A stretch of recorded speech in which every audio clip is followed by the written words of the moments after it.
Hey folks, your friendly neighborhood Layman Pascal here with the second episode of the Integral Stages news series devoted to discussions about integral psychology.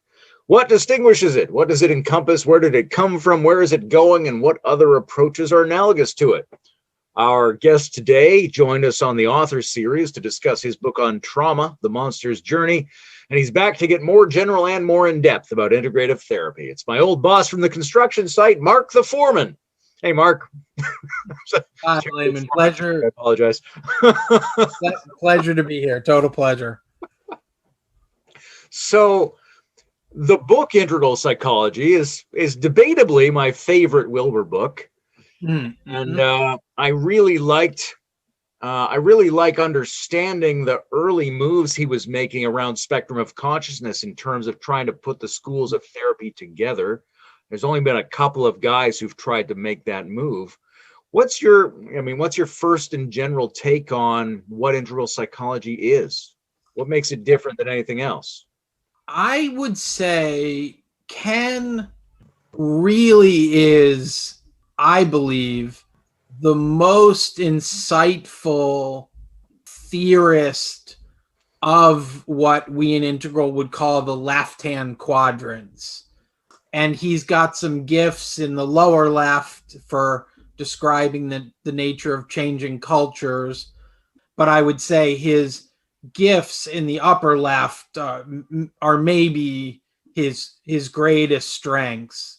So his ability to take a step back from the basic theories of psychotherapy and then draw connections may well be his greatest contribution in a lot of ways, specifically when we're talking about a sort of mid-level theory. So Ken does a lot of high-level theorizing, meta-theorizing, which I think is also often, groundbreaking still to this day.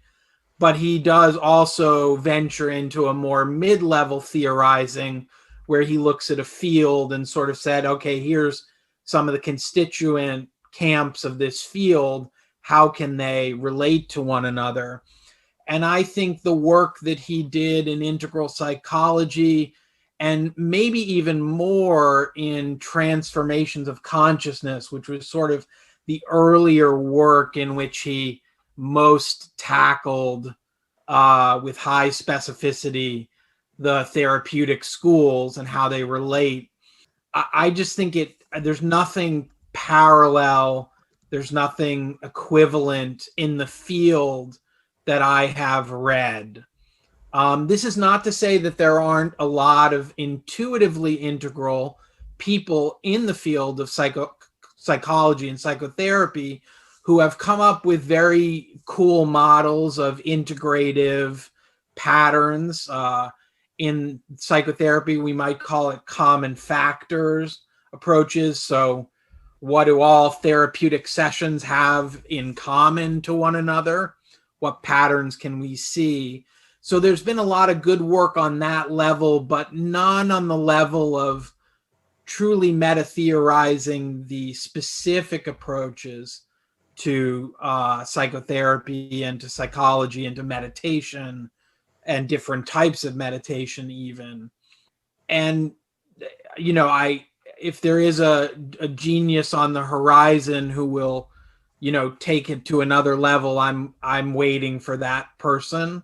But I really think Ken once said multiple times, he likes to deal with some of the harder problems and that motivates him. And I think his connecting different schools of psychology and psychotherapy is one of the harder problems to do clearly. So that's my basic take on just as where I'm coming from after 25 years of, contemplating the issue and hearing many alternatives and being exposed to alternatives as well, just through my professional growth. I have to know about different theories of psychotherapy. So it's not just listening to Ken and taking his word. It's come from a deep dive into the field itself. Well, I appreciate that it still sounds pretty groundbreaking and leading edge to you. I think Mhm. my take is that his integration of different psychological schools with spirituality is pretty unparalleled. Yeah. I just got sent by, I don't know if you know Greg Henriquez, but he sent me the first couple chapters of his new book. And it doesn't focus as much on the spiritual element, but he's wrestling with the problem. He's one of the few other people I've seen do this. Mhm. And his sense is that, people who argue that psychology is not a real science, he's saying they don't make that argument based on the absence of empirical method and research. They make that argument based on a feeling they have that is grounded in the fact that the subject matter of psychology is not really clear to a lot of people, right? Mhm. The branches of psychology are branches of what? Right? It's much easier in medicine to see what all the schools of medicine have in common. Sure. But when it comes to psychology and all the different types, what do they jointly point toward? In your feeling, what is the subject of psychology? What is its common denominator? That's a great question. And I think that's one that I would hope to be able to answer as clearly as I think Ken answers that, which is primarily psychology. Well, first of all, the unfolding layers of development are a reality, whether they are material unfoldments in the sense of physics, chemistry, biology, then psychology of the mind, or whether, Ken is right and there's some slight tug from the universe that unfolds these stages. Nonetheless, most of the thinkers I encounter today agree that this stratification is happening. And so we could call psychology, on one hand, this higher layer of mental functioning that gets built upon the biological layer of life functioning. And obviously, there are fascinating connections there, particularly as we study other animal species and we look for maybe some of the rudimentary aspects of consciousness, and we appear to find them. So some animals can pass the mirror test where they seem to be able to recognize themselves in a mirror. I read a study a couple of days ago about dogs being exposed to like unexpected imagery, like a cow barking, and they stare longer at this incongruous sort of pairing than they do if they just see a dog barking. So hence dogs have some consciousness of what a dog is, and they're surprised based on the theory of sort of gazing how long you're going to gaze. They're surprised by things that don't match. So that's a level of biology that might have a level of mind not as well developed as ours. So one way to say it is psychology deals with that layer of mind that is on top of biology. The other way to say it is psychology is that which enfolds the previous layers. So it's built upon the physics of things and the chemistry of things and the biology, particularly the biology of things. And then you have a mind on top. And then you have that sort of Russian nested doll effect. And so psychology is the enfolding layer of the four layers, essentially. If you want to add spirituality, we could also see spirituality as either the top layer of a new unfoldment, or it could be also the thing that is the biggest Russian doll that unfolds all the previous layers. And hence we get not only psychology, but spirituality, or soteriology, which is the psychology of freedom, spiritual freedom, essentially. And so I would say either of those two definitions are good. And then what we add to that is that that occurs in four quadrants. So those levels can be seen as those primary perspective, or from those primary perspectives. So we could see biology in the individual of the left. We can see biology from a third person perspective in the right hand quadrant, in the systemic quadrant, and in the shared sort of what is the biology of shared empathy. So we can take that and split it into the 4 quadrants. That's where we then get the real extra view, because lots of people have come up with biopsychosocial models, or they've come up with that basic definition of psychology as a stratified phenomena.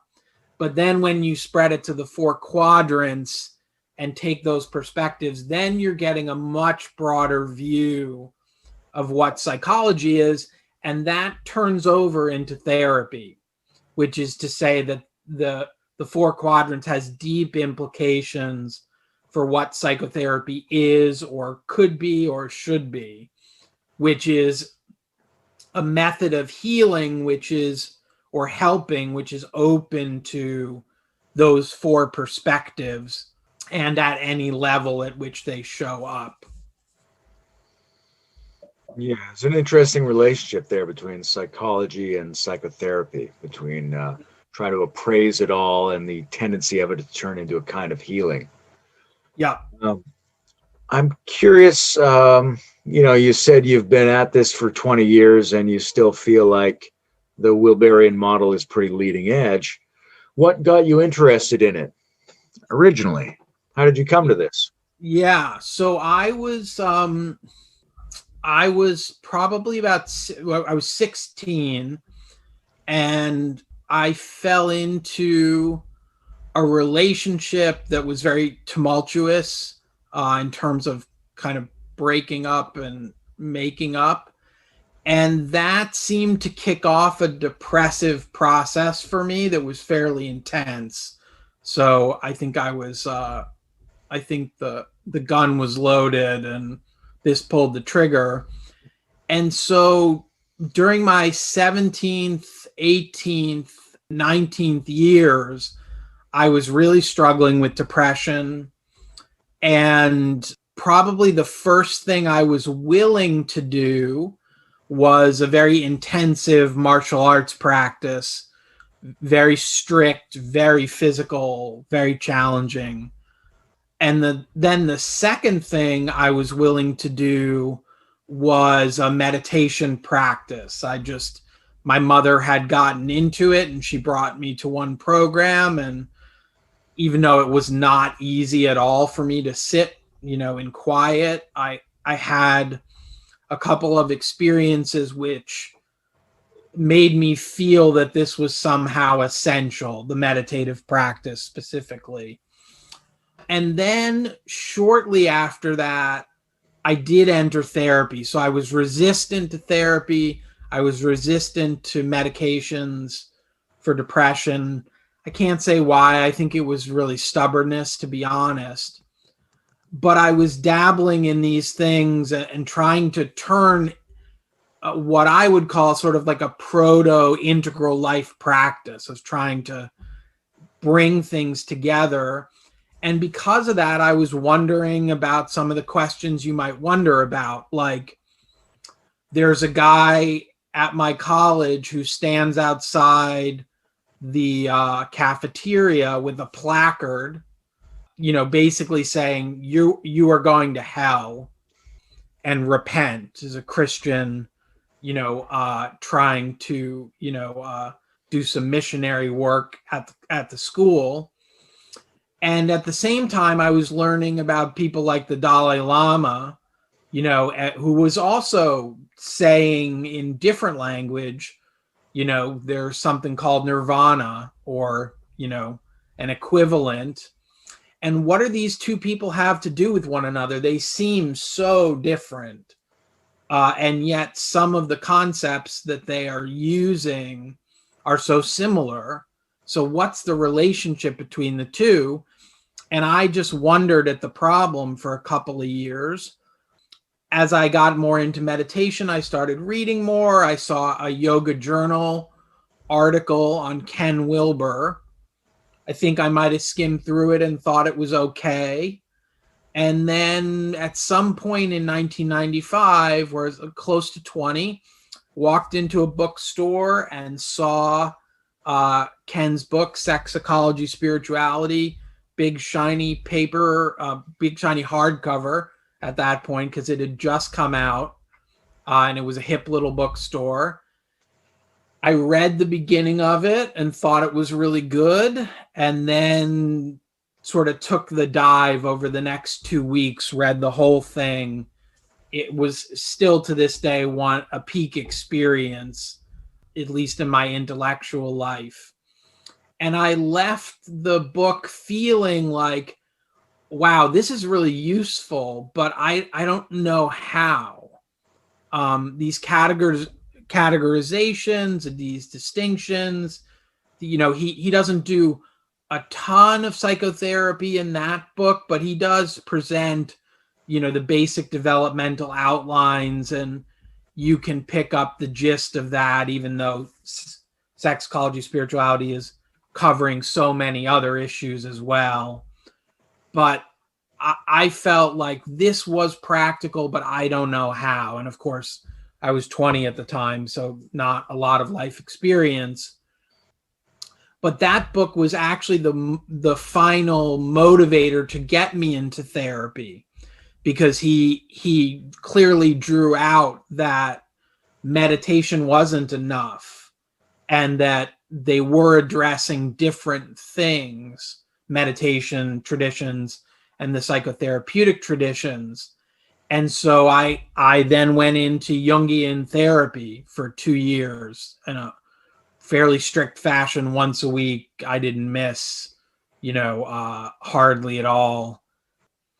And so that was what led me to psychotherapy initially, and then started the track down where I would wonder about, okay, what is integral psychotherapy? How could you use this in that particular art/science? Why isn't meditation enough? It's a really good question. I mean, my sense, so if I were to talk about it in biological language, my basic speculation is that meditation does not always involve the same structures of the brain that govern things like depression, anxiety, attachment, and so forth, relationships. I wouldn't go so far as to say they never touch those aspects of the brain. Meditation never addresses it, but it doesn't address it in a full-on way. And I'm pretty sure, having read enough MRI studies, that the brain in psychotherapy looks different in its functioning than it does in meditation. And as a spiritual teacher, Kenneth Folk says, you get what you optimize for. In other words, the practice that you optimize for is going to be the realization that you get. So if you're meditating, in mindfulness meditation, you're going to get some of those attainments. You're going to get a different set of attainments, at least on the surface, if you're doing Christian prayer practice, and you're going to get a different set of attainments if you're doing psychotherapy. And so, as I have found, but this has been found, very often outside of me, that meditation doesn't fix those issues or address those issues quite so directly. It touches them in a certain way. It gives you a kind of, I think meditation gives you a sort of all-purpose sense of calm that can be applied to those areas. So it's a helpful synergy. But one conversation about, you and your parents is going to light up different parts of your brain that are not going to light up on your meditation retreat. And so I just see it as a matter of, if you like, integral brain practice. So you're using all parts of your mind. And that would be true with intellectual practice as well. Reading, contemplation, writing. These are going to enact and light up different aspects of your brain than meditation or psychotherapy will. And hence, the more you do more different kinds of practices, the more well-rounded you will be. That makes me think, well, the idea of getting what you optimize for, and also your reference to the Dalai Lama, makes me think of time that I spent in a Buddhist community years ago. And they were very focused on something they called Buddhist psychology, which was a cultivation of the states you want to be in. And they were very suspicious of a kind of Freudian psychology where these energies and structures are in you and you have to recognize and express them in order to deal with them. They thought that was just practicing those things. So but they're both very compelling models of the psyche. So how do you personally relate the attempt to unearth things versus the idea that the brain is basically practicing to be in the states that it wants to be in? Yes. So one way to see that, one way to say, well, how do we integrate, or how are we being integral? One of those issues is a temporal issue, basically. And I don't hear people talk about this very much, but it seems quite clear to me that integral would involve the taking seriously the past, present, and the future. And if you listen to different modalities, be they meditative or psychotherapeutic, very often they have a temporal focus, and that a lot of their bias is actually on the temporal focus. So they're constraining their theory because all we want is the present moment. Or another psychotherapy would say we want to unearth the past and heal that. So it's a past focus. Another more perhaps a more transpersonal school would say you have all these spiritual potentials that haven't been unfolded, so let's unfold those. So it's a bit of a future focus. So I would say that we have to look at the temporal dimension as something that we want to make cohesive. And so the psychodynamic schools, Freudian, Jungian, neo-Freudian, object relations, all those terms, are often having a focus on the past and on aspects of personality or feeling or reaction that were laid down in early childhood. And the theory is if you make those conscious, then you can eventually see them as objects and then make free choices around them rather than unconscious or compelled choices. That theory of how to deal with the past is not, in my experience, how the spiritual traditions view the past. They tend to view the past as what they might call samskaras or vasanas, I think is another word that's used, which is to say they're sort of stains on the pristine, pure mind. And that to the extent that we experience the past, it's only to make an object to transcend, rather than to make an object which is going to inform our life choices and going to interact with our day-to-day psychology. And this may boil down to the fact that, meditative traditions are largely aiming for these transcendent state stages and capacities and so forth, they don't have as much purchase on what is it like to be a mature human being in the world, putting aside, all of the Enlightenment stuff. And so they're asking two different questions. I think Freudians in the past have been very suspicious of Buddhism, and sort of worried about a false transcendent goal. And so the suspicion has gone both ways. My sense is that the people now recognize you need to do both, though that they're not necessarily as clear as Wilber as to why and how and where the synergy really is, or the integration really is. I'm not sure Wilber's model has made it quite out to the mainstream in that way. Or maybe people are reading it and not always talking the jargon of integral. Earlier, you mentioned a little bit about the four quadrants. And so one of the nice things about an integral approach is in both diagnosing people and proposing therapies, subjective and material and shared and systemic dimensions have to be taken into account. One of the other things that comes into the integral model is this notion of stages, and this seems to be part and parcel of the early insights that Wilber had, that there were these phases and they were separated by these developmental fulcrums, and that each one of these transitions required a different style of therapy.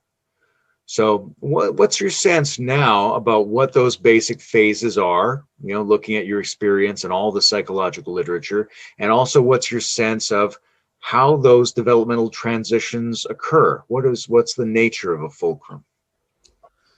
A great question. I think, Wilber's general picture of development has been very good.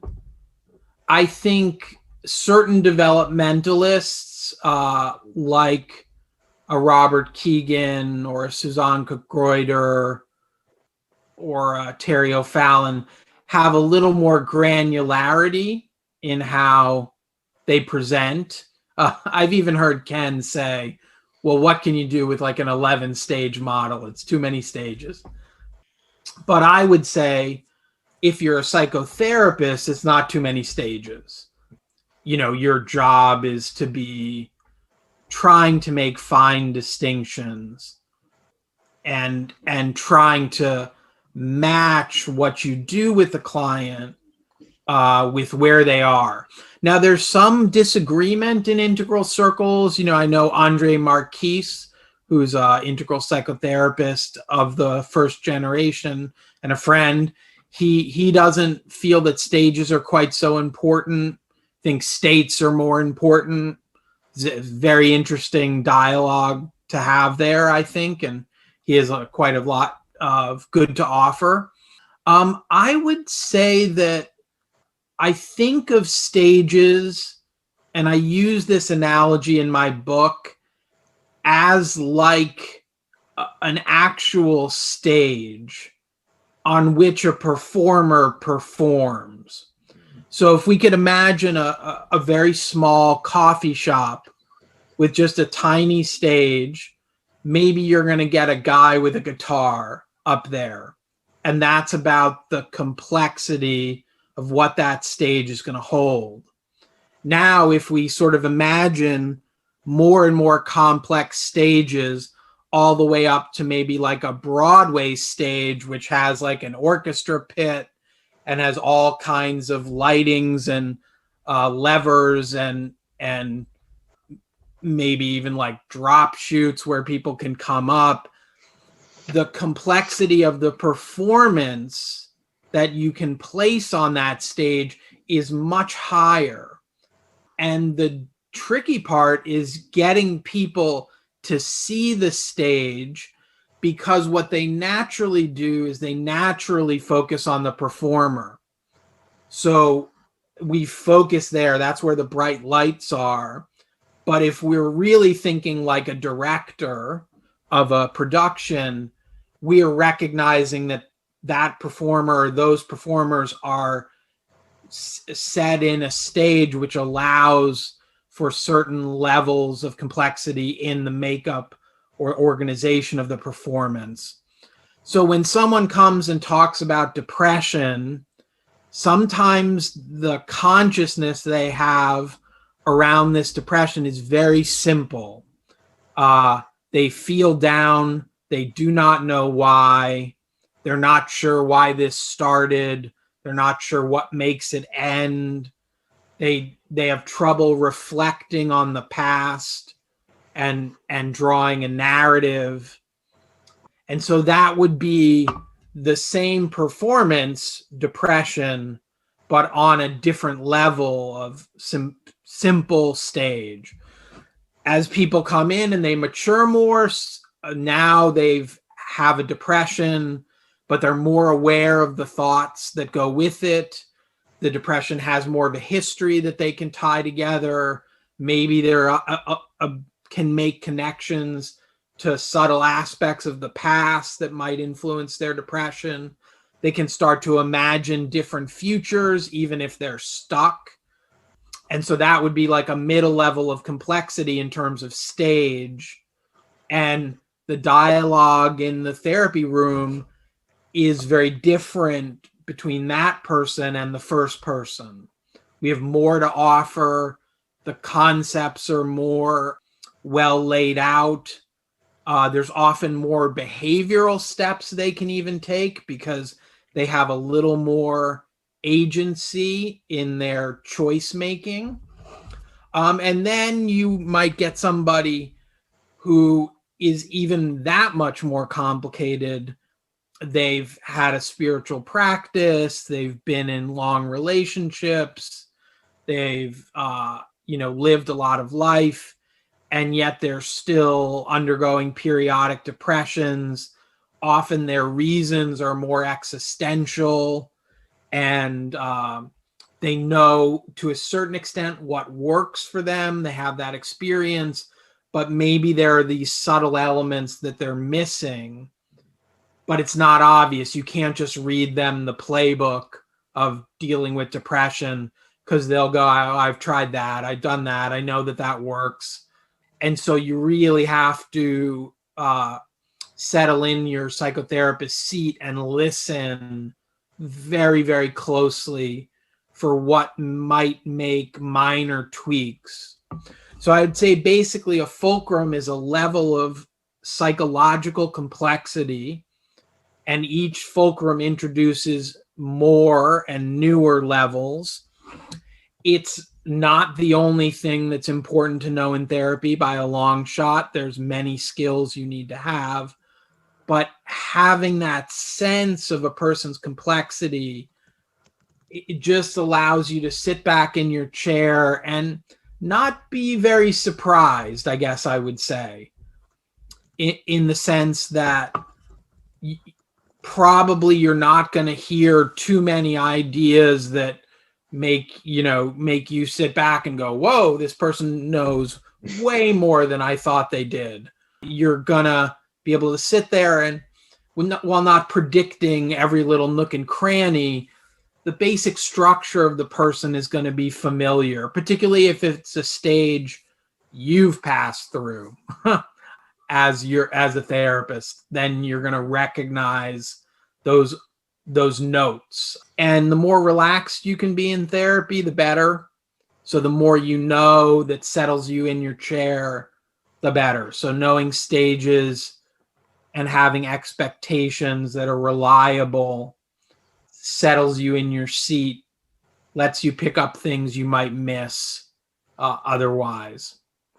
There's an interesting tension there between the therapist who's gone through the stages, or let's say more stages than the client, and the therapist who maybe hasn't but is informed by a system which tells them those stages exist. When I was younger, I tried out a bunch of different therapies. I didn't feel very strongly that I needed them, but I was really interested in the process and really interested in myself. And very often there was a conflict between how the therapist wanted to talk with me and how I nuanced the categories of what was going on. And Yeah.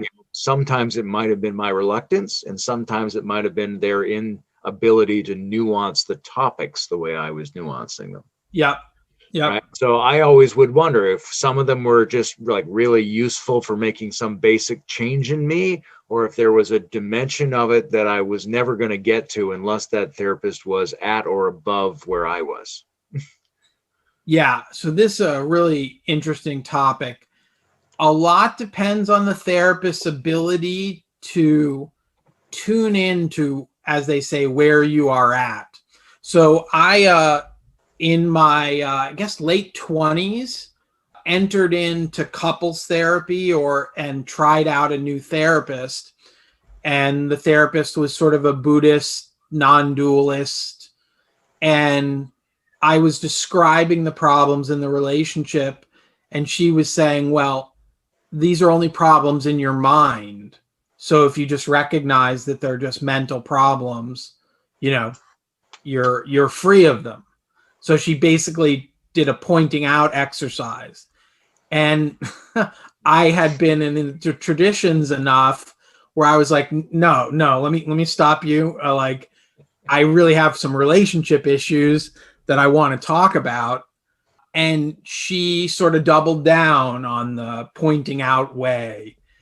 And I never went back.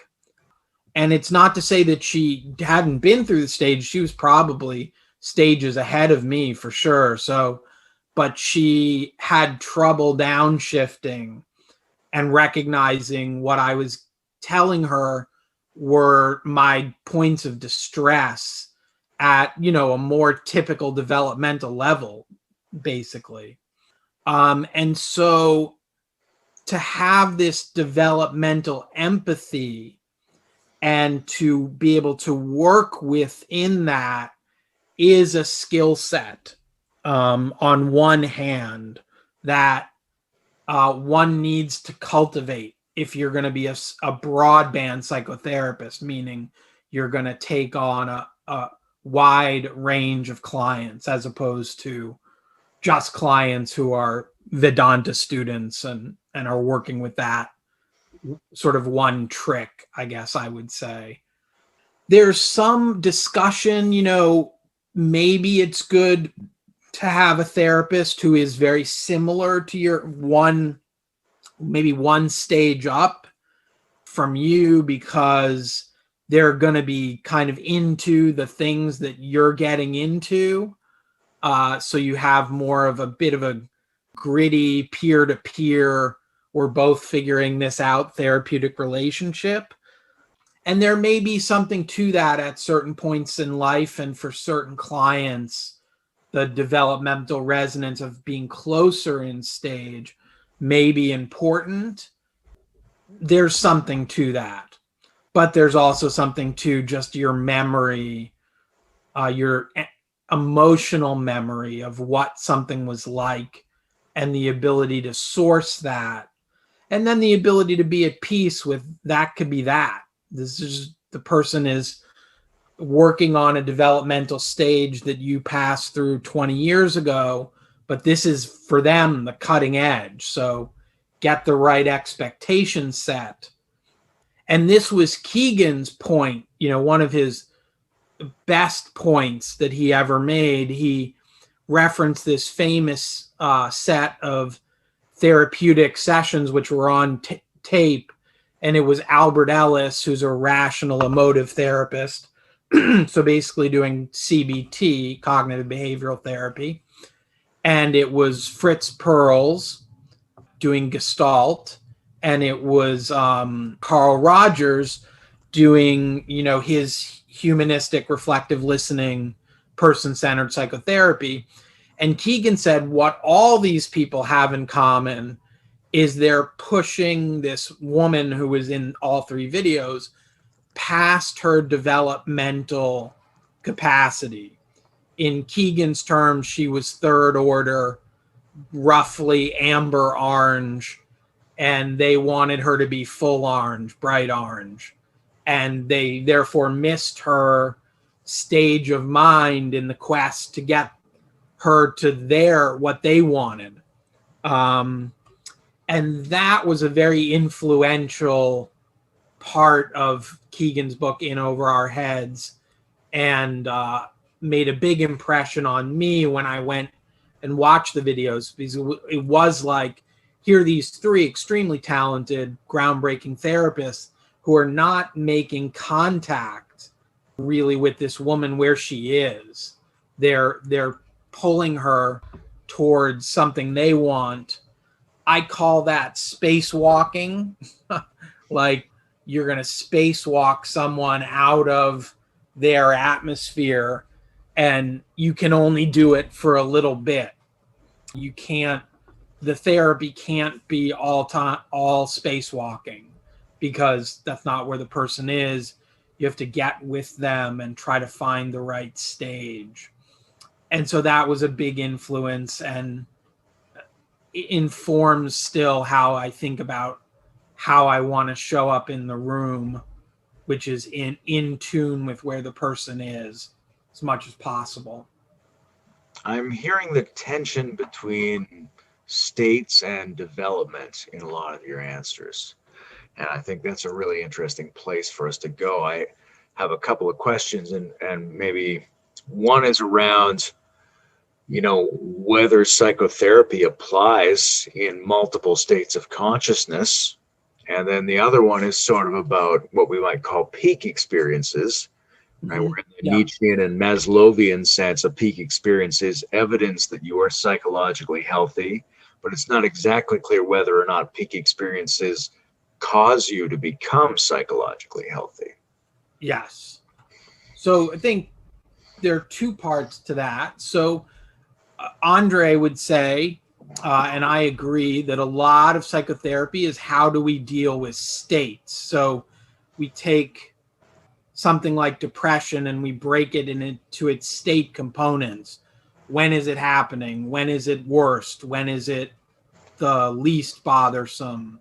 Anxiety, when is it the highest? When is it the lowest? How do you deal with a panic attack? State.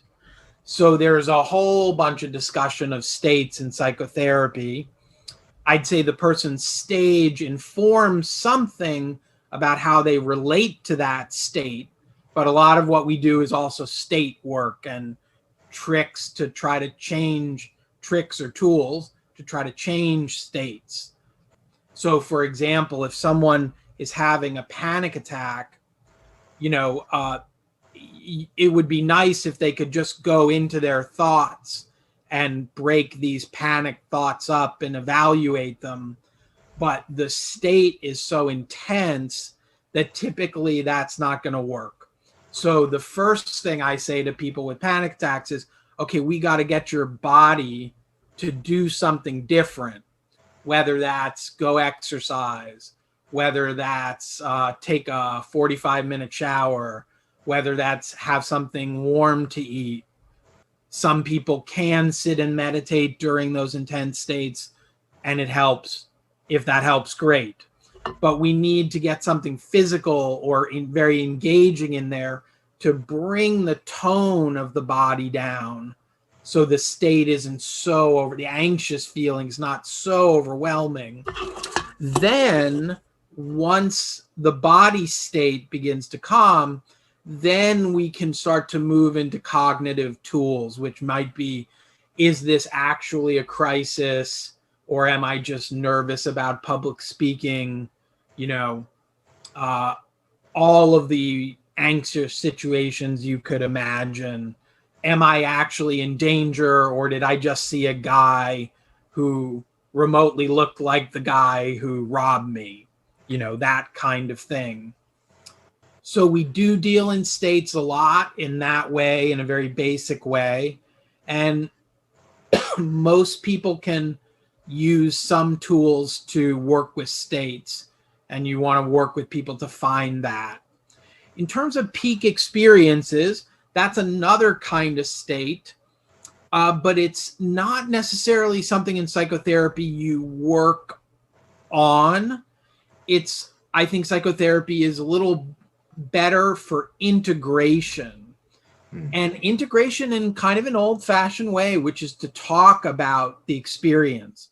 So I have a lot of folks who do plant medicine, ayahuasca, psilocybin retreats, and they're doing it with a psycho-spiritual focus and intention, and they reliably come back with big experiences. And so I think of it much like if the person had a near-death experience. My job is not to interpret the symbols of it like it were a dream, which is a different type of state work.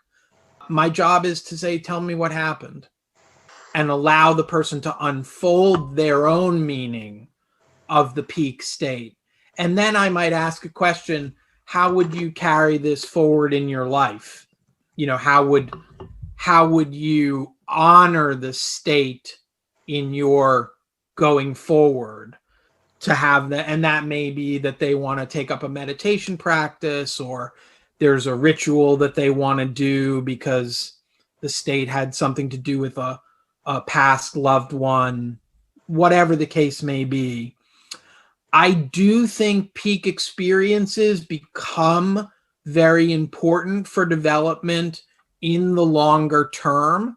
So as you're passing out of orange into green towards teal, in that range, these peak experiences become progressively more important, because in some ways they're going to give you a little glimpse into future possibilities. They're going to open up your thinking, and they're going to increase a type of skepticism towards the self, which is, I would say, skepticism towards the conventional self. How does one step back and take perspective and say, well, maybe my conventional sense of self or ego is not the last line of development.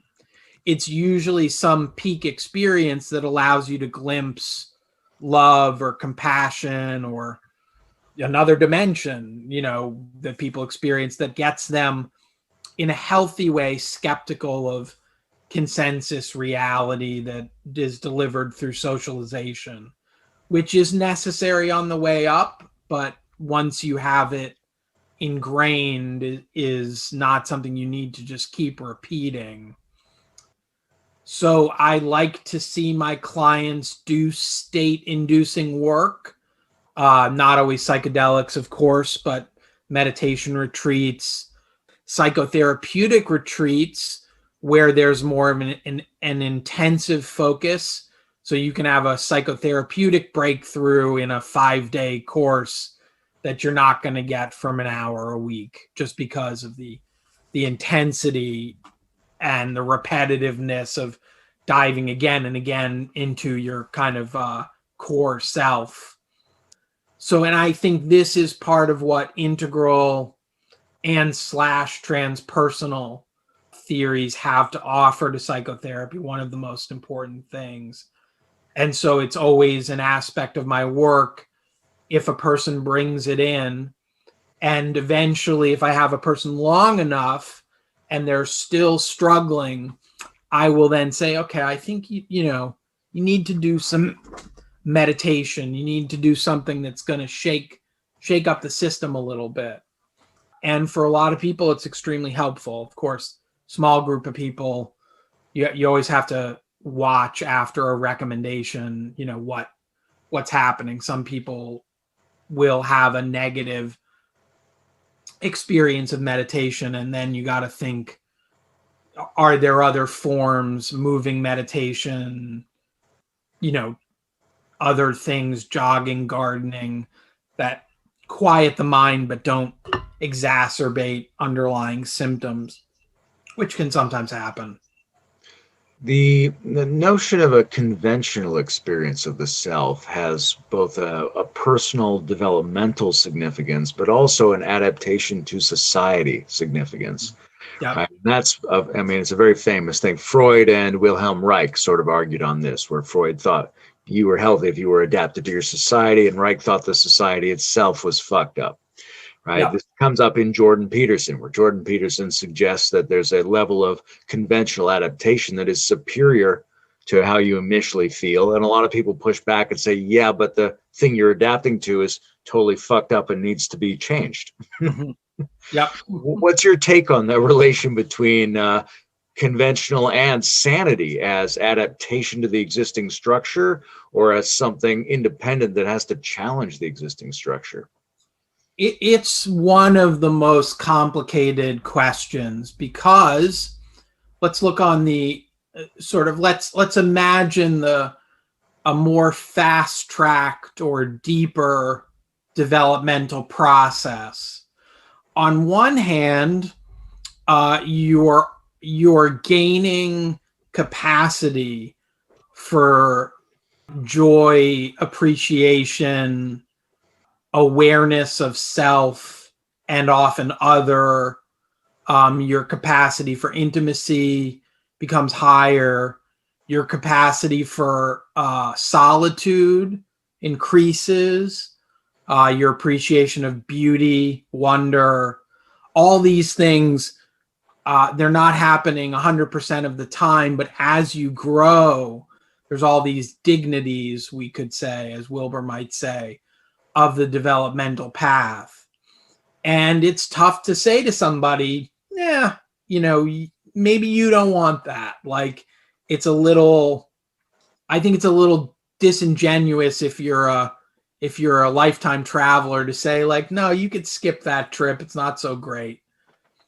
On the other hand, developing can pull you away from the social containers that you were in and set you in a more limited circle of people. And so can be a type of existential loneliness that's more prevalent. And, your society might become more maddening to you, in that you see less complex ways of meaning making being used and abused. And so development is not easy. It's often, set off by crisis and necessity. So something like, the hero's journey, call to adventure, you're in a way you didn't ask for it. It just happens, and you might have to go, but it's quite a trial. In the realm of psychotherapy, the question is, can you authentically find the client where they are and where they want to be? So if a person just doesn't have any inkling or desire for what we might call deeper stages of consciousness, I will not sell that, water by the side of the river or whatever. I will stay as close as I can to what the person says they want. If the person is in a constant state of crisis and they're having trouble managing their symptoms over a very long period of time, that's when I'm more likely to give a nudge and be like, I think you should do some of this stuff, meditation stuff, because they are suffering in their comfort zone, I guess I would say. Then basically other people who are more attuned to deeper levels and wanting it for whatever reason, that's great. I just try to listen to as well to them. And if they're sort of, as we might say, leaning into that, great, I'm going to try to be the wind at their back, basically, and give them encouragement. And sometimes that's very specific tips on meditation. And sometimes that's just, oh, that's great. Yeah, do that retreat. I'm excited for you. Tell me what it's like when you when you come back, and just honoring that dimension of who they are. And sometimes folks like that just want that held. Like they just want somebody to be like, oh yeah, you've got this side of you that's interested in these deeper potentials, but you also are, having trouble at work and you want to talk about that, and not holding those things in contradiction. Because in the integral model, there's no contradictions. Both of those things are either different quadrants or different levels within the person, and so forth. And so I love the freedom of that in the integral way. We can deal with anything. And I had a therapist, a fellow named Mokshananda, or Joe Sousa, who is known by some as more as a spiritual teacher, but he's a psychotherapist. And when I would be in his office, I could do anything. I mean, I could go anywhere, and he would hold it without tension, I would say. So we could have spiritual conversations, and we could have, very deep, heavy psychotherapeutic content. And I try to emulate that with my clients, and especially my clients who have that kind of high-flying developmental drive. I'm curious about the relationship between, a person who's actually able to go anywhere with someone else and a person who's using a method that is so simple that it applies to almost everything, right? A couple of decades ago, a guy built a computer program to simulate a therapist, and it was very engaging for people. And really all it did was ask them a follow-up question about whatever they'd previously mentioned. Right. And so what that was really providing was a quality of conversation they felt like they were starving for, but whether it really counts as authentic psychotherapy is a little bit dubious. Right. So, how do you hold that? Like sometimes you've got a strategy that allows you to go almost anywhere. On the other hand, there's this rich, lived, complex experience, which allows you to understand everywhere that someone goes. Yeah. Reflective listening is, if there was one thing that you had the capacity to do as a psychotherapist, that one thing would be reflective listening. So what I heard you say is that, you're worried about, your mother's health, but she seems to be being stubborn about going to the doctor and getting care. I understand that. That makes sense. So I just reflected what the client just said. Maybe I added a little bit of like icing on top to help draw the client out. 95 times out of 100, the client is going to say, yeah, and, yeah, that's what's happening. And I'm very frustrated too, or the same thing happened with my father, or whatever. A bulk of a session could just be reflective listening. Does that mean that, as far as you're concerned, the most basic function of therapy could be performed by an AI? Except it's almost like, so let's imagine the therapy session is 50 minutes, which is like a typical therapy session. You could do reflective listening for 45 minutes. What you can't do, or what I don't think you can do, is leave that last 5 minutes and just say, okay, we're done for today. Right. Because what people want, and they will say this to me. So when a new client comes in, I'll always ask, have you been in therapy? Have you been in counseling? Tell me how it was, because I want to hear what worked, if something worked, and I want to hear the complaints. The number one complaint is that therapists don't give enough feedback, that they just listened.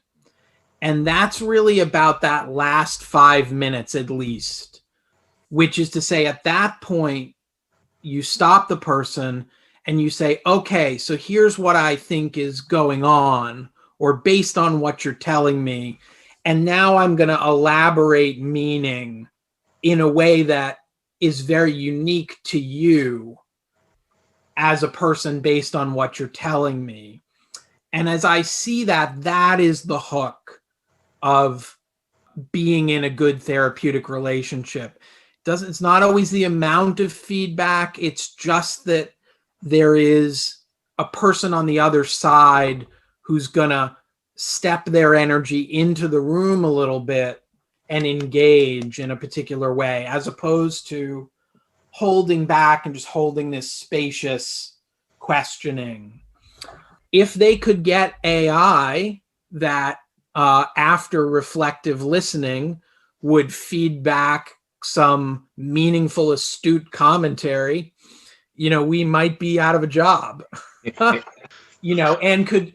I could say, could do that successively so that there's a narrative that gets built up over time within therapy. So it's not just nailing it one session, but it's actually then understanding the story of the story, and 5 sessions, 10 sessions, 20 sessions in, if it goes for a long while, to come back to the important themes, to emphasize the right dimension, to have your client be like, yeah, that makes sense, or yeah, I could put that into action. So they'd have to invent an AI that had that ability to grow with the client, as it were, for anything, I think, to work over a longer period of time. And at that point, yeah, then it might be, you could have real AI therapy. I don't know enough about the actual state of AI.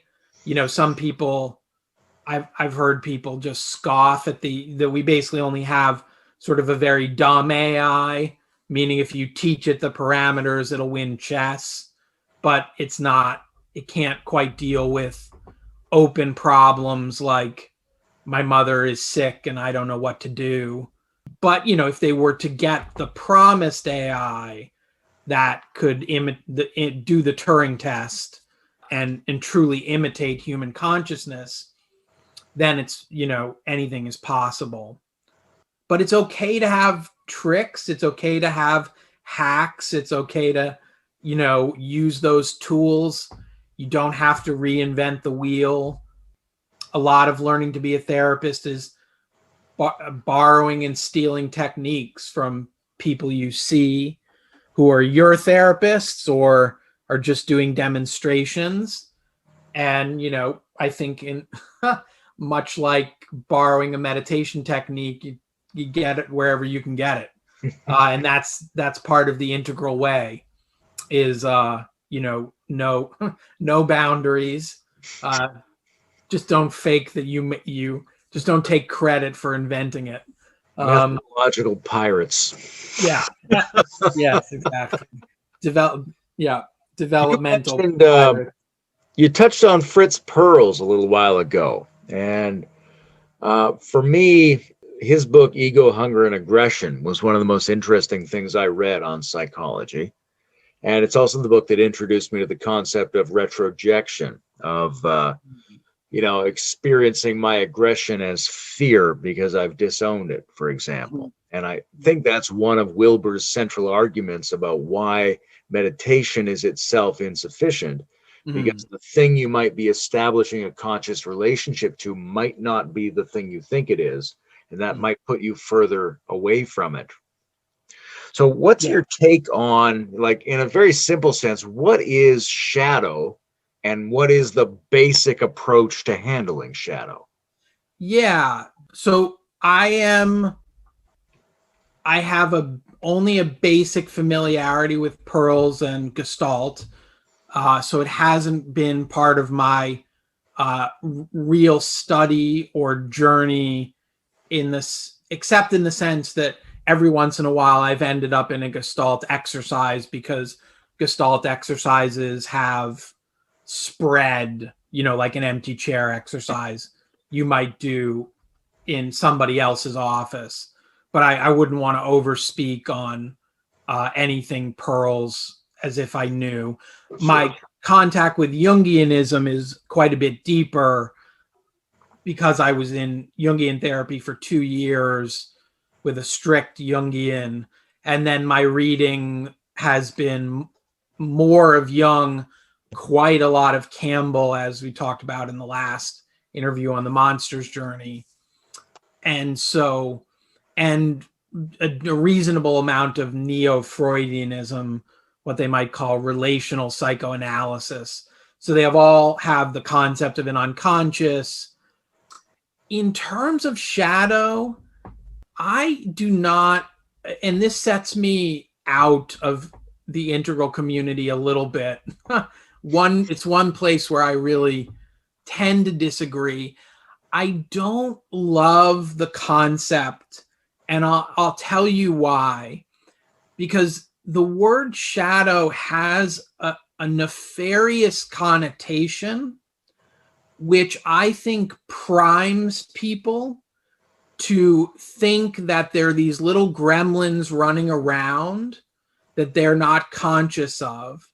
And so they go looking for shadow actually in places that the shadow isn't.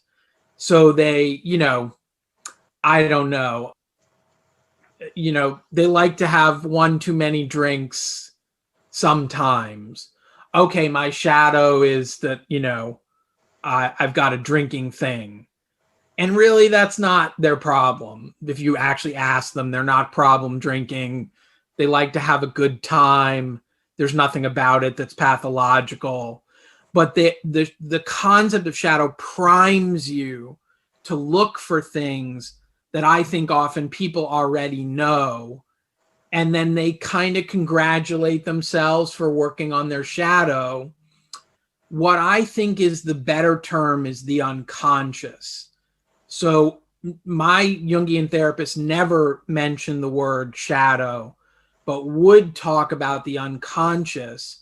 And when you use that term, you're only primed for what you don't know about yourself. Okay, there are things I don't know about me and where I'm going, or me and where I've been.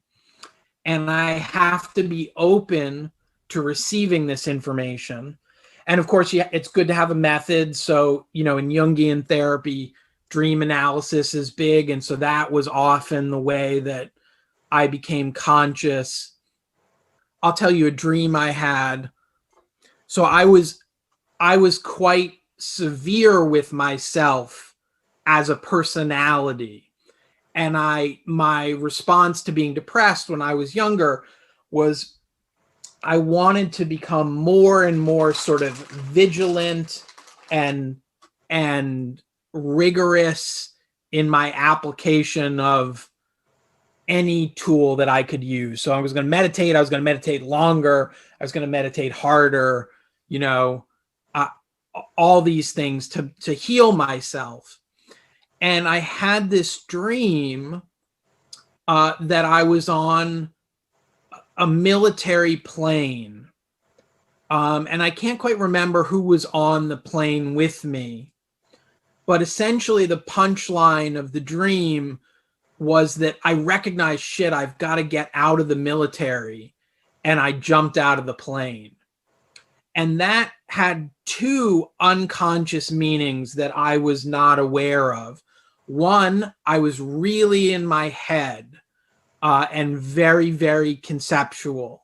And that, as kind of unfolded in the analysis, was represented by this flying plane that's not touching the ground.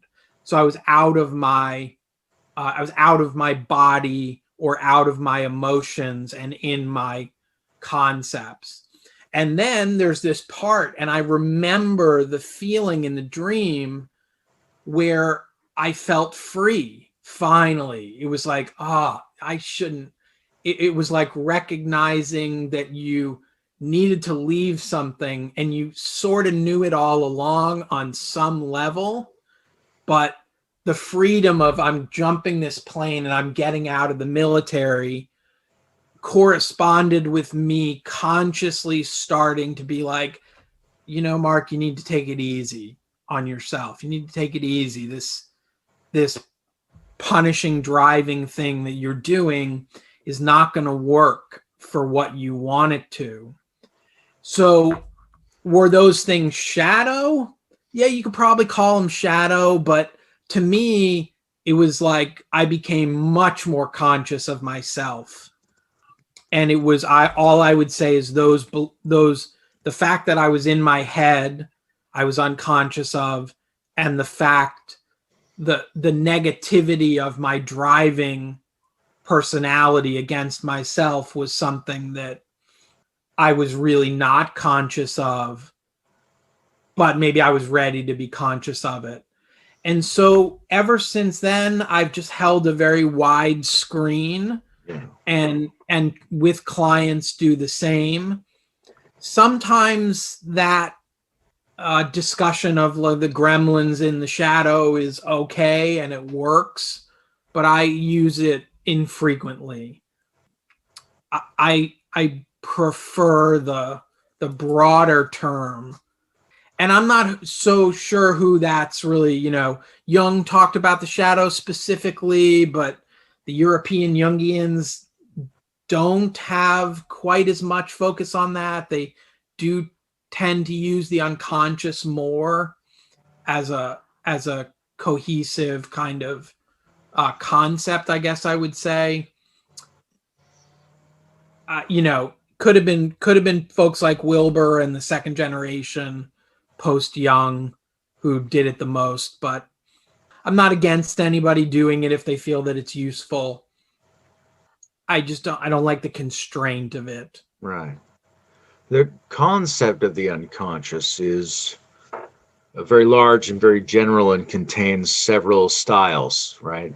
Sometimes we think of like a Daniel Kahneman System 1, like a really simplistic form of cognition that isn't really rational and just moves quickly to associations we've made.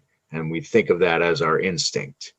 Sometimes it's material that maybe should be in the conscious mind and we've rejected or kicked it sideways. And sometimes there's this sense that the unconscious might contain information about us or the world that is greater than our own information, right? Mm-hmm. Your story about that dream, it seems to me uncertain whether the wisdom arose in your interpretation or whether the wisdom was already present in you unconsciously. What's your take on that? Yeah, I have to say that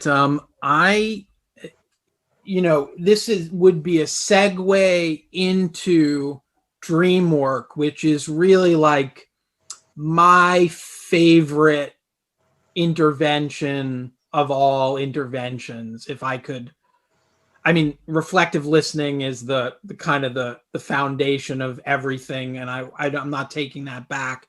But if there's one sort of intervention that's more sophisticated, it's for me dream work. And the way I was taught dream work is that it presents what you are unconscious of but ready. And so it presents in symbol form or in narrative form something that you are ready to know. So there is a type of revelation in it if you do dream work, I think, well, which requires a certain skill set and training, I think, as well as a type of intuition. But I think I am happy to say that people know things that they're not conscious of, and I don't find that problematic, as a concept. Some concepts seem to have slippery slopes, and it I'd say the only problem you would run into is you tell people what they're unconscious of, and they're very much not ready for it. It's not primed.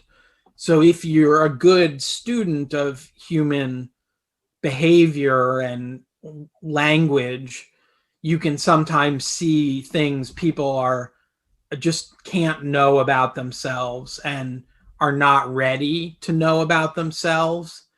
And it's not fair to, it's only fair to say, hey, I think there are things you can learn about yourself, in the future.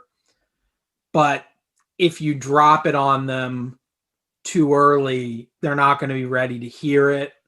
And it may be a whole developmental shift until they're ready.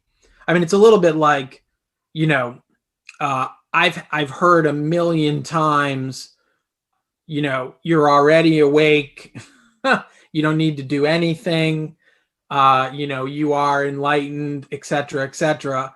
And I can feel into that now, but it was useless information for the majority of my spiritual practice, because I wasn't even I was just totally non-conscious of any of that.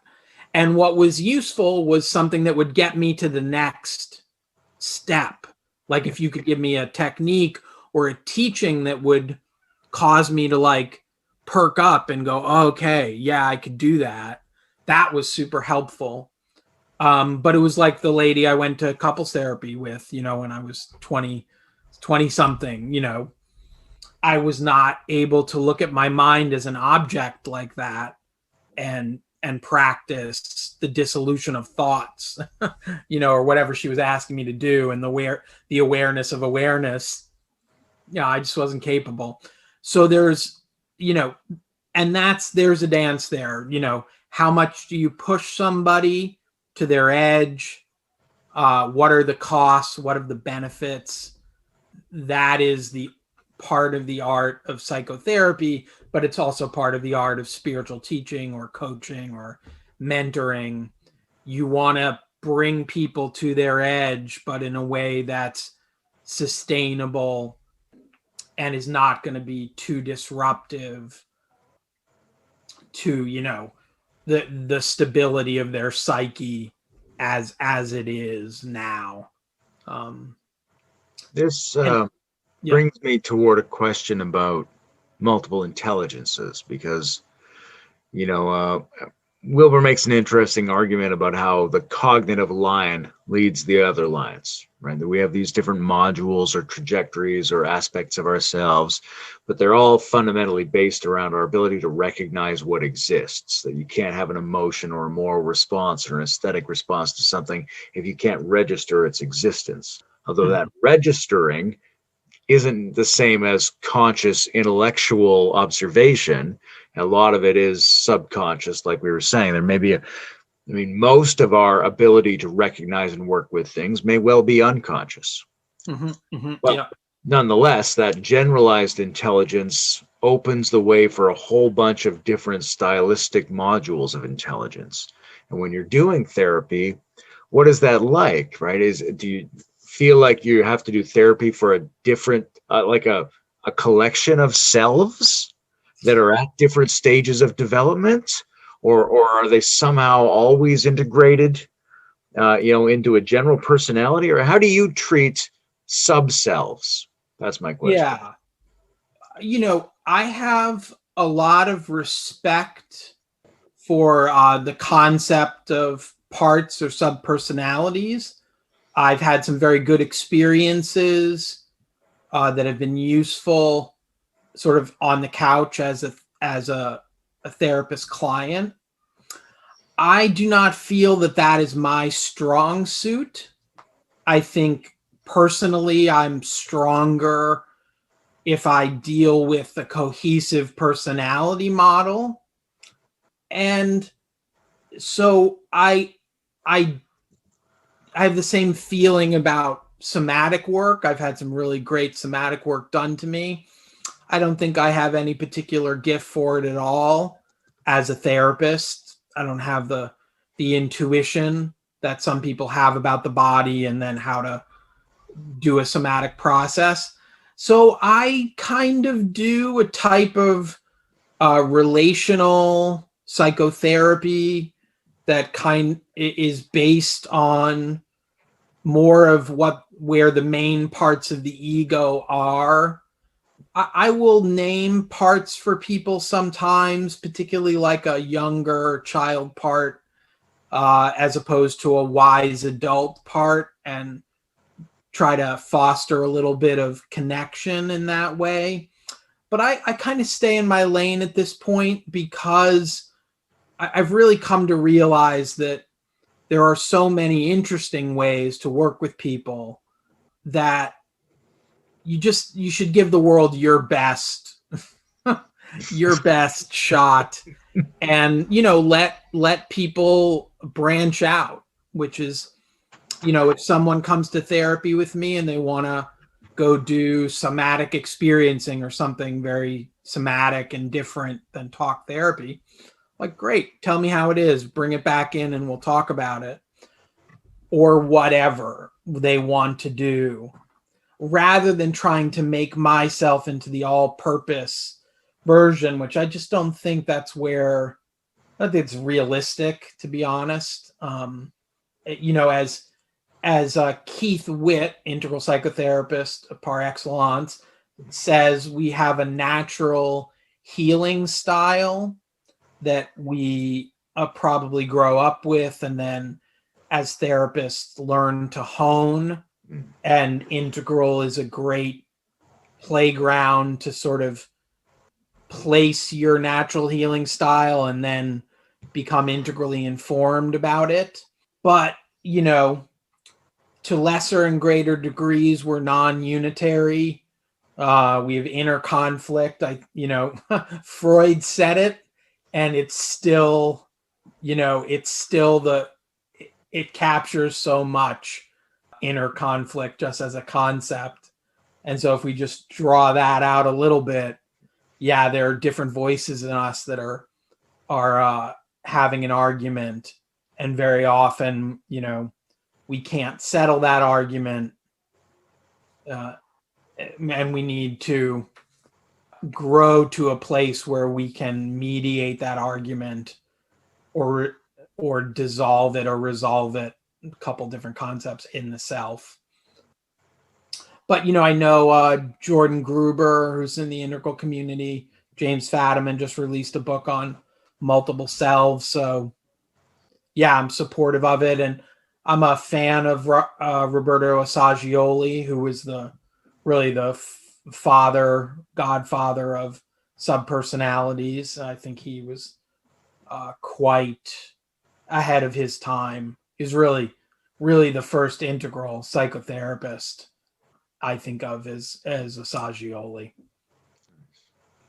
One of the things I find myself doing a lot lately is trying to clarify the distinction between healthy and unhealthy pluralism, and what has to be integrated and more appreciated from that, and what is a pathological or false version of that phenomenon, because that's culturally pertinent at the moment, and a lot of people keep asking me about it. So one of the elements that comes into play in terms of whether something is a sophisticated, pluralistic, postmodern insight or actually some kind of regression is the notion of triggers and trigger warnings, right? And the broader issue of how we deal with things that are upsetting. And it seems to me that on the one hand, voluntary exposure to upsetting things is an extraordinary vehicle for growth and expansion and empowerment and resilience. But on the other hand, boundary setting and understanding what we don't need to accept and what we shouldn't be subject to is an equally important form of clarity, self-esteem, and development. So how do you juggle voluntary exposure versus boundary setting? Yeah, it's another one of these, probably people would call it polarities, that is in a dynamic, flowing tension. And there are some times where absolutely the best way to deal with an anxiety is to face it straight up and get something done. And there are times where your system or somebody's system is is overwhelmed and they do need to kind of turtle up a little bit and recover. It's a wisdom question, and I'm sure you know Roger Walsh's distinction. A knowledge question is something you ask once, why is the sky blue? And a wisdom question is something you ask over and over again. Is this the thing to confront, or should I take a walk away from this because I don't really need the additional stress? And I really like the cultivation of those sorts of questions, partially because, as I alluded to early, it's a temporal issue in a lot of cases.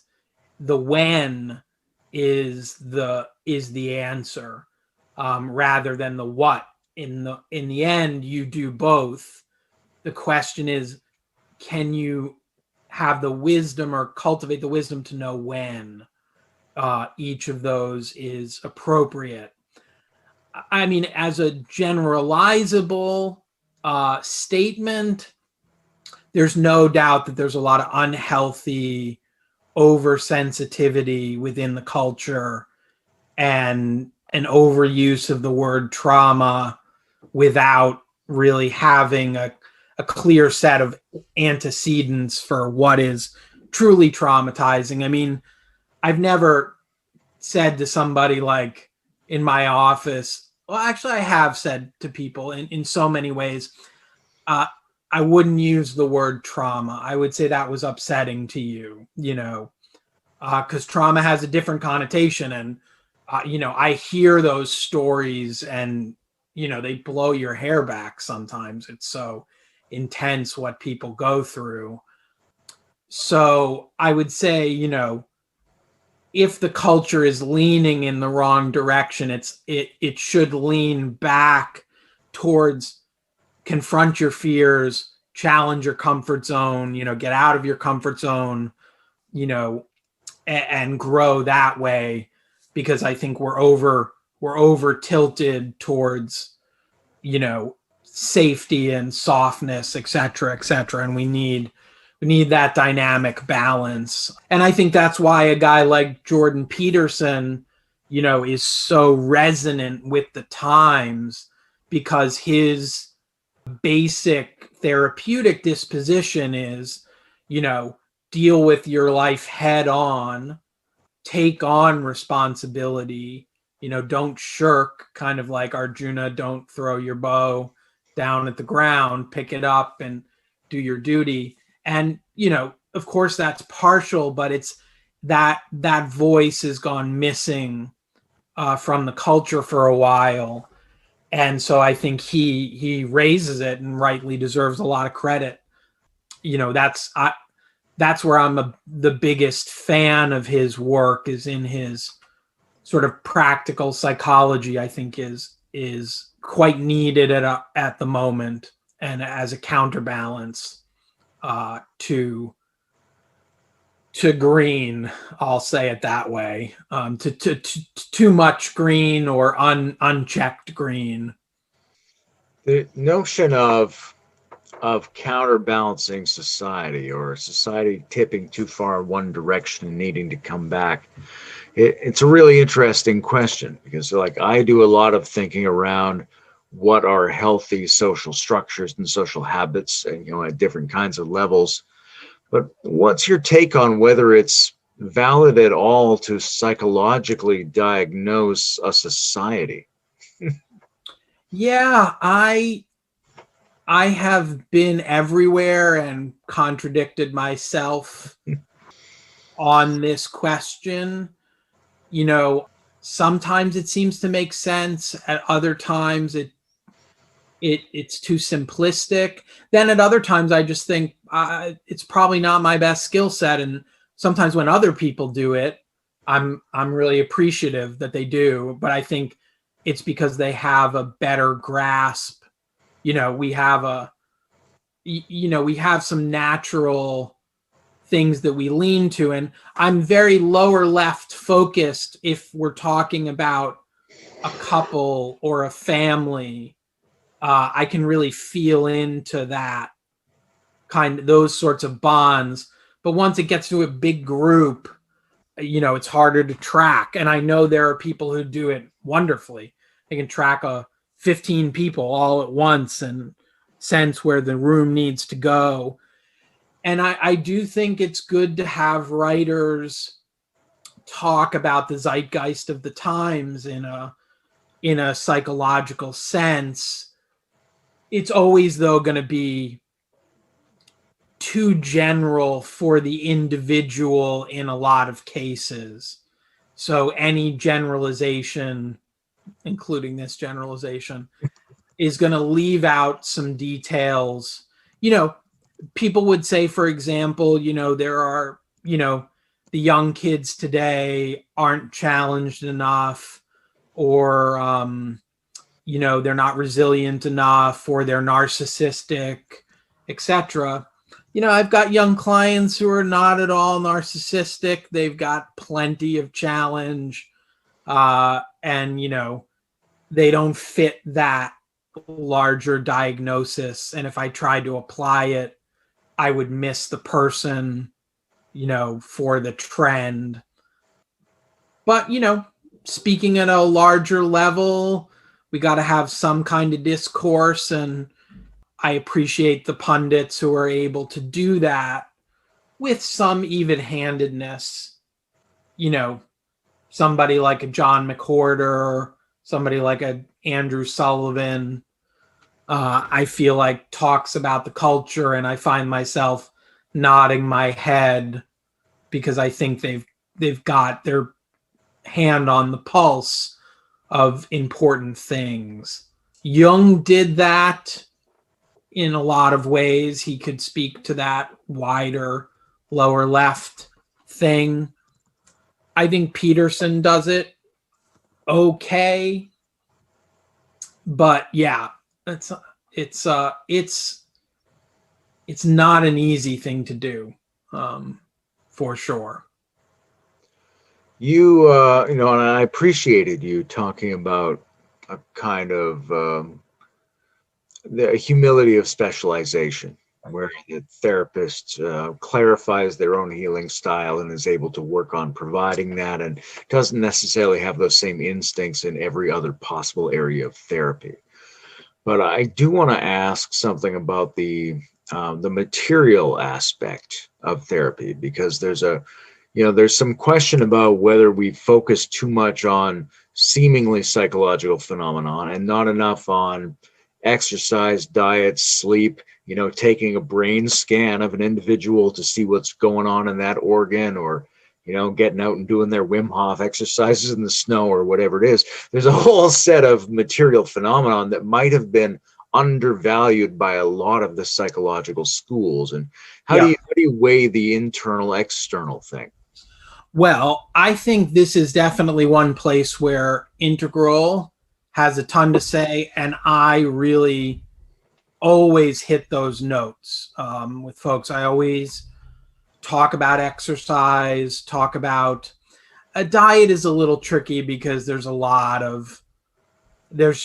I feel like we don't understand diet, and nobody does. People pretend to understand, carbs and protein and whatever. And and for every study, there's a contradictory study.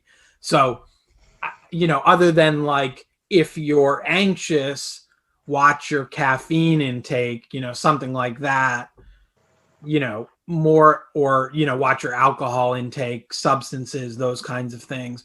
But I really think that's part of a 4-quadrant approach to treatment. Even if you're going to do depth work, I want to know that my clients, if they're at all, having low mood or anxiety, that they are doing all of everything they can do that is in addition, because you need those supports, and they're completely legitimate ways.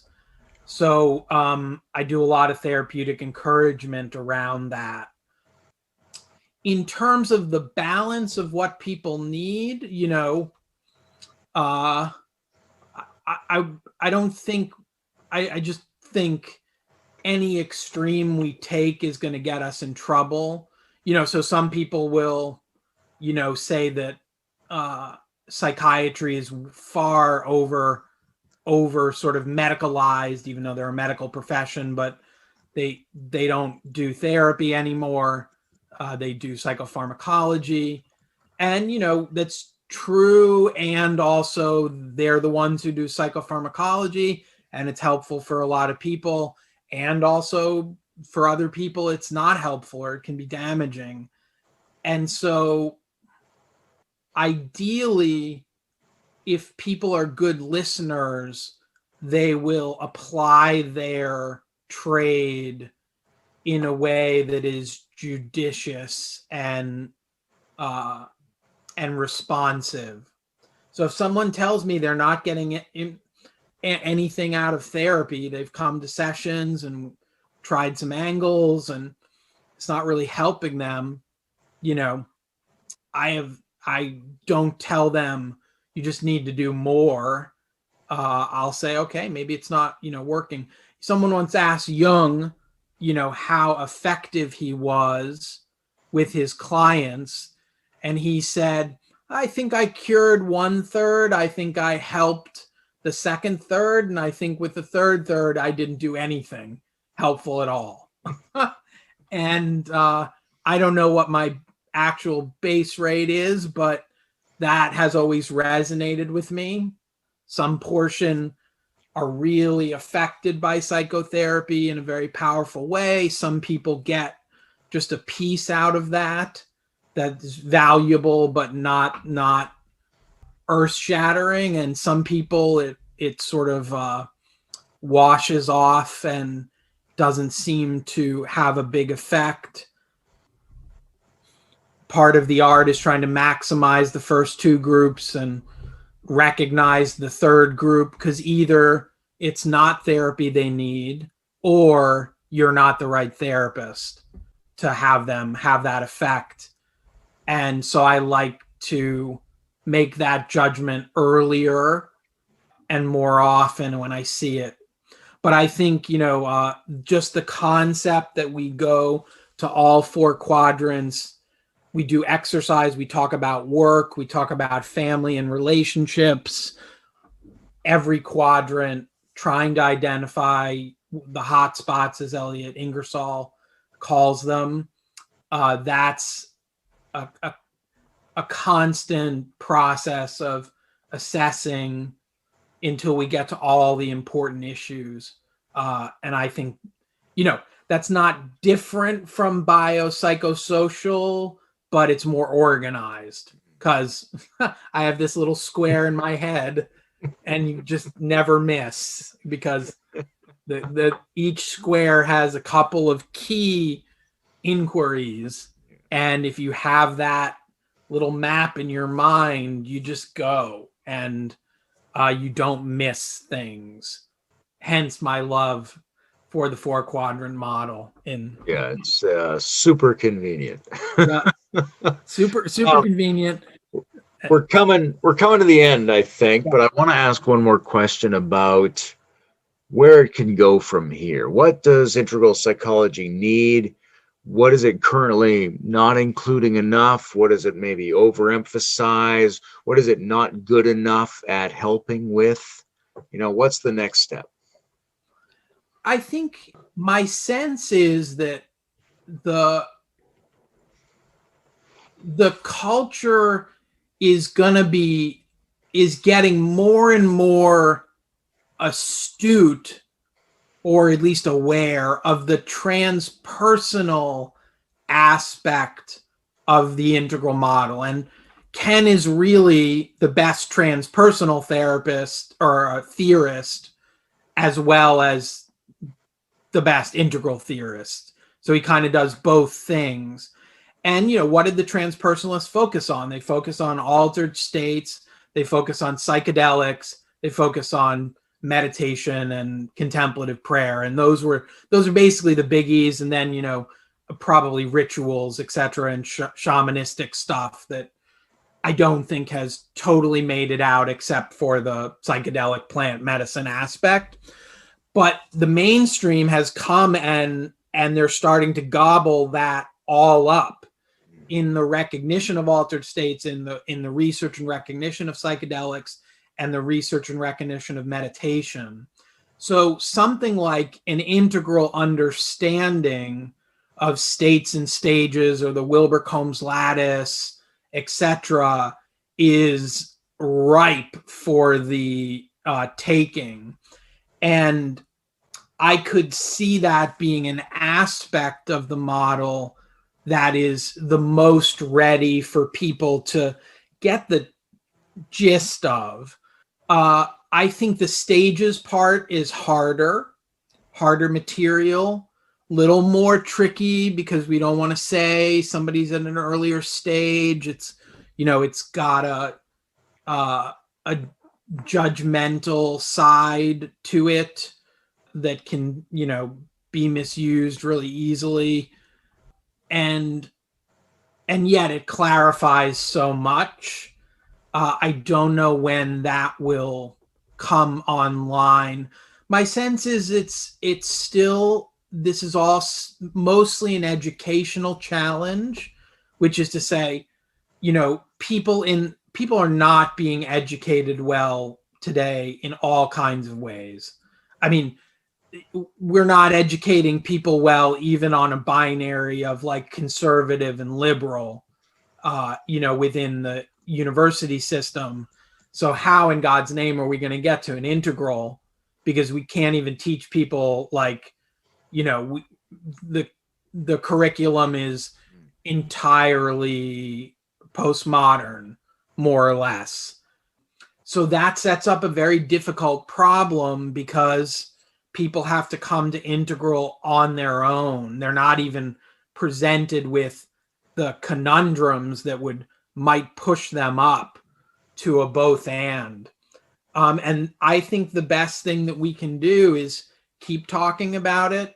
I have my integral program where people come to train, and, I take as many people as I can, and each one I hope is an influencer in their world and can pass it on. What is valuable about integral psychotherapy. I hope all the books get read. But I do think there's a pipeline issue, and it's gotten maybe somewhat worse in the sense of, and this is a social diagnosis, in the sense of the polarization is so intense, and people have a great deal of difficulty navigating the both ands right now, because the other side seems so demon-like that, it's a lot to ask integral to mediate those disputes, and let's come over the top with a meta theory that's going to help us balance these polarities. It's just a ton to ask. And that might be one of the things if I had been on the Rebel Wisdom discussion about the state of integral, that's part of our challenge. In terms of practically speaking, I'm not sure what the next, stage of integral psychotherapy is. It already includes so much that it seems to me that if people just used what's out there, in other words, they read my book, or listened to Keith Witt, or read Andre's book, or Elliot's books, whatever, that's a lot. That's already asking people to hold these different schools and different modalities and different perspectives. And I think that's enough of a challenge that we don't need something else. I think, or I fear, that people are going to reduce everything to the lower right quadrant. That seems to me to be a little bit of the tension of the times. And that's, it squeezes out the focus on other quadrants, and, the idea that the personal is political, which has really become a sort of dogma. I'm glad I didn't grow up that way. I'm glad I was able to meditate for many years without thinking, about the system, so much or my psychotherapy without needing to make it politicized, which it now very much is. And you see this in therapeutic circles, where psychological issues are becoming political issues. That I fear. So I hope at a certain point we balance out that. I thought that was going to be my last question, but some of that's coming up for me in your last answer, as long as you've still got a few minutes. Few minutes, yes. Okay. In the world that we're emerging into, super polarized, super aware of systemic things, but also really constantly being hacked and manipulated by strategic and algorithmic elements of the digital environment, what are the psychotherapeutic skill sets that you think people need to have more and more in order to handle this situation? Like, if kids were coming up today and they're coming up on the internet, what do they need in order to be psychologically healthy in that environment? Yeah. First, I think it's a generational sized problem that I wouldn't pretend to know the answer to, in the sense of this is how we deal with the internet and the algorithmic nature of information flow, and what AI is going to do, or what big tech companies like Twitter or Google or Facebook.